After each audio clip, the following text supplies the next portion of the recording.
परिचय। राखी, तुम इन संख्याओं को एक कोष्ठक में क्यों लिख रही हो? ये केवल एक कोष्ठक नहीं है। क्या तुम भूल गए हमारे गणित के शिक्षक ने 2 दिन पहले हमें क्या सिखाया था? अरे हाँ, आव्यूह, तो क्या तुम किसी प्रश्न को हल कर रही हो? हाँ, मैं आव्यूह के परिवर्त निकाल रही हूँ। परिवर्त? वह क्या है? लगता है कि तुम कक्षा में उपस्थित नहीं थे। शिक्षक ने हमें आव्यूह का परिवर्त निकालना सिखाया था। अरे, क्या तुम बता सकती हो कि परिवर्त कैसे निकालते हैं? हाँ जरूर, आओ मैं तुम्हें समझाती हूँ। उद्देश्य। इस पाठ के अंत में आप निम्न करने में सक्षम हो जाएंगे। आव्यूह का परिवर्त ज्ञात करना, परिवर्त के गुणधर्म को समझना, सम्मित तथा विषम सम्मित आव्यूह को परिभाषित करना, आव्यूह पर प्रारंभिक संक्रियाओं को जानना, प्रारंभिक संक्रियाओं द्वारा एक आव्यूह का व्युत्क्रम निकालना। आव्यूह का परिवर्त। एक वो आव्यूह है जो एक दिए गए आव्यूह की सभी पंक्तियों को स्तंभों में तथा इसके विपरीत या परिवर्तित करने से निर्मित होता है। आव्यूह ए के परिवर्त को इस प्रकार लिखा जाता है। उदाहरणार्थ, आव्यूह पंक्ति अनुसार पहली पंक्ति 1 2 3, दूसरी पंक्ति 4 5 6 का परिवर्त बराबर है आव्यूह पंक्ति अनुसार पहली पंक्ति 1 4, दूसरी पंक्ति 2 5, तीसरी पंक्ति 3 6 के। आव्यूह के परिवर्त के गुणधर्म। यहां आव्यूह के परिवर्त के निम्नलिखित गुणधर्म दिए गए हैं। परिवर्त के उदाहरण। यदि ए दिया गया है तब सिद्ध कीजिए कि आव्यूह ए का परिवर्त गुणा ए बराबर है तत्समक आव्यूह के। ए दिया गया है, अतएव इसका परिवर्त ए डैश आव्यूह पंक्ति अनुसार पहली पंक्ति cos alpha minus sine alpha, दूसरी पंक्ति साइन अल्फा कॉस अल्फा है। ए परिवर्त तथा ए का गुणन करके हल करने पर हमें प्राप्त होता है ए का परिवर्त ए बराबर है तत्समक आव्यूह के। इति सिद्धम। सम्मित तथा विषम सम्मित आव्यूह। आव्यूहों के 2 महत्वपूर्ण वर्ग हैं जिन्हें परिवर्त संक्रियाओं के संदर्भ में संक्षिप्त रूप से परिभाषित किया जा सकता है। सम्मित आव्यूह। एक वास्तविक आव्यूह ए को सम्मित कहा जाता है यदि आव्यूह ए का परिवर्त बराबर हो आव्यूह ए के। ए एक सामान्य 2 गुणा 2 सम्मित आव्यूह है। विषम सम्मित आव्यूह। एक वास्तविक आव्यूह ए को विषम सम्मित कहा जाता है यदि आव्यूह ए का परिवर्त बराबर हो आव्यूह ऋण ए के। यहां ए एक सामान्य 2 गुणा 2 विषम सम्मित आव्यूह है। प्रमेय। प्रमेय 1। वास्तविक संख्याओं की प्रविष्टियों समेत किसी वर्ग आव्यूह ए के लिए ए जमा ए डैश एक सम्मित आव्यूह है तथा ए घटा ए डैश एक विषम सम्मित आव्यूह है। प्रमेय 2। किसी भी वर्ग आव्यूह को एक सम्मित तथा एक विषम सम्मित आव्यूह के रूप में व्यक्त किया जा सकता है। उदाहरण। सिद्ध कीजिए कि दिया गया आव्यूह ए एक विषम सम्मित आव्यूह है। हमें ए दिया गया है, अतः ए परिवर्त निम्न है। हम देख सकते हैं कि ये घटा ए के बराबर है, अतएव ए डैश बराबर घटा ए। इस प्रकार ए एक विषम सम्मित आव्यूह है। आव्यूह पर प्रारंभिक संक्रियाएं। रेखीय प्रणाली को हल करने अथवा व्युत्क्रम निकालने में आव्यूह के लिए प्रारंभिक संक्रियाएं महत्वपूर्ण भूमिका निभाती हैं। उनका उपयोग अन्य गणनाओं के लिए भी किया जा सकता है। एक आव्यूह पर 6 प्रकार की प्रारंभिक संक्रियाएं अथवा रूपांतरण किए जाते हैं, जिनमें से 3 पंक्तियों तथा 3 स्तंभों पर होती हैं। हम केवल प्रारंभिक पंक्ति संक्रियाओं की चर्चा करेंगे, किंतु आप इन्हें आसानी से स्तंभों में बदल सकते हैं। प्रारंभिक पंक्ति संक्रियाएं। 2 पंक्तियों का रूपांतरण। एक अशून्य संख्या के साथ एक पंक्ति का गुणा करना। एक पंक्ति में किसी अन्य एक पंक्ति को एक संख्या से गुणा करके जोड़ना। प्रारंभिक पंक्ति संक्रियाएं।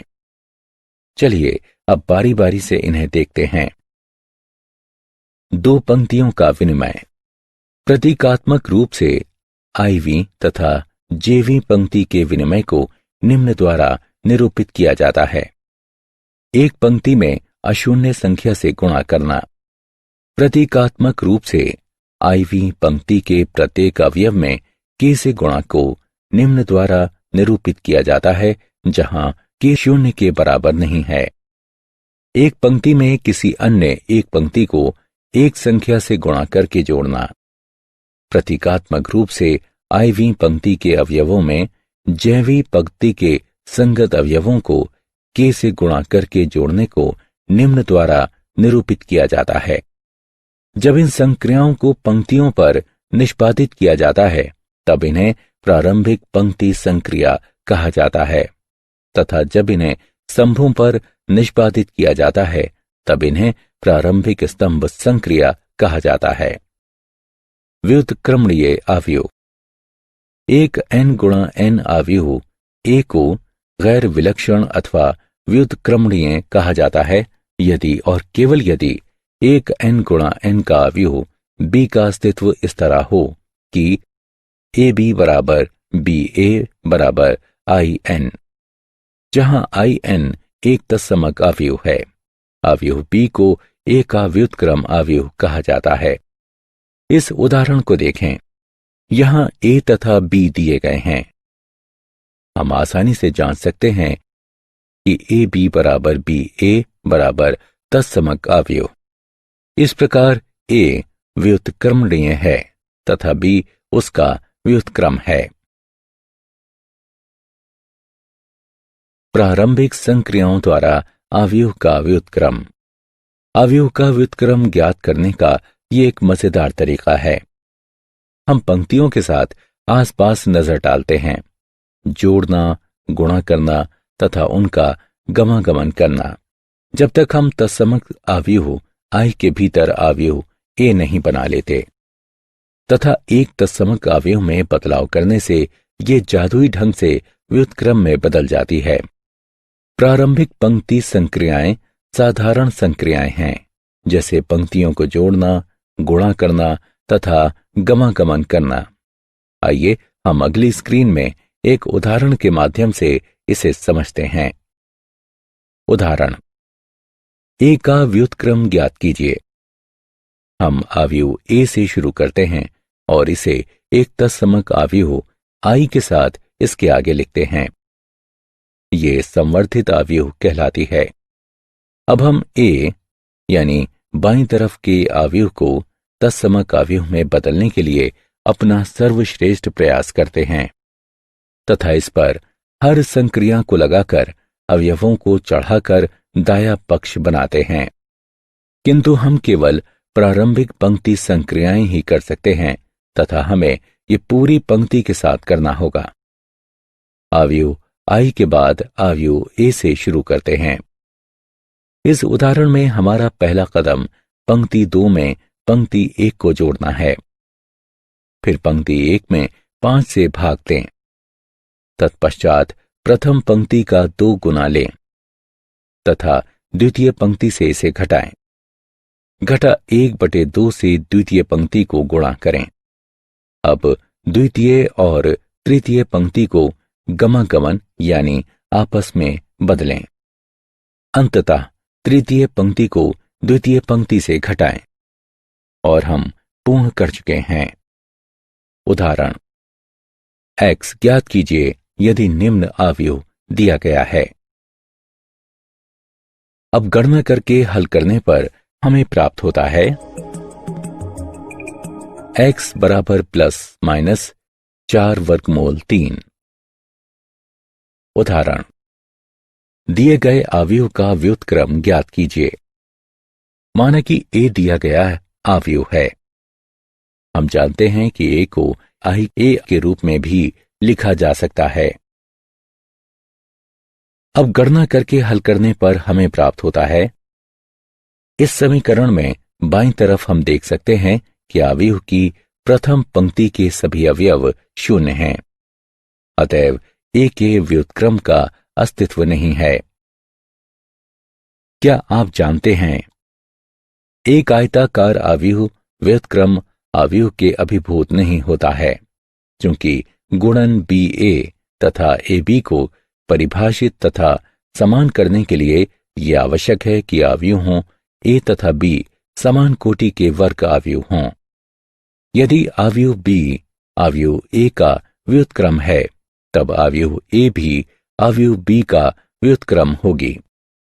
व्युत्क्रम अवयव की अद्वितीयता, एक वर्ग अवयव का व्युत्क्रम यदि अस्तित्व में हो तो वो अद्वितीय होता है। यदि ए तथा बी समान कोटि की व्युत्क्रमणीय अवयव हैं, तब ए बी का व्युत्क्रम बराबर होगा बी के व्युत्क्रम गुणा ए के व्युत्क्रम के। सारांश, आइए हमने जो कुछ सीखा है उसे संक्षेप में दोहराएं।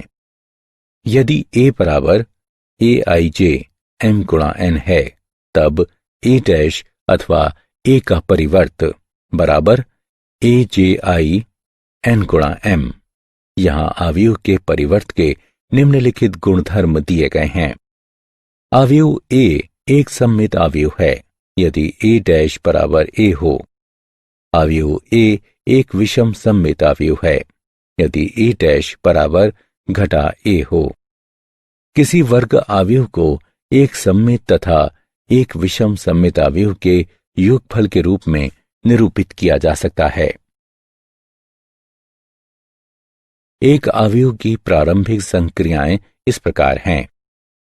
यदि ए और बी दो वर्ग अवयव इस तरह से हैं कि ए बी बराबर बी ए बराबर आई, तब अवयव बी अवयव ए का व्युत्क्रम होती है तथा ए व्युत्क्रम द्वारा निरूपित किया जाता है तथा अवयव ए अवयव बी का व्युत्क्रम होती है। एक वर्ग अवयव का व्युत्क्रम अद्वितीय होता है यदि अस्तित्व में हो तो।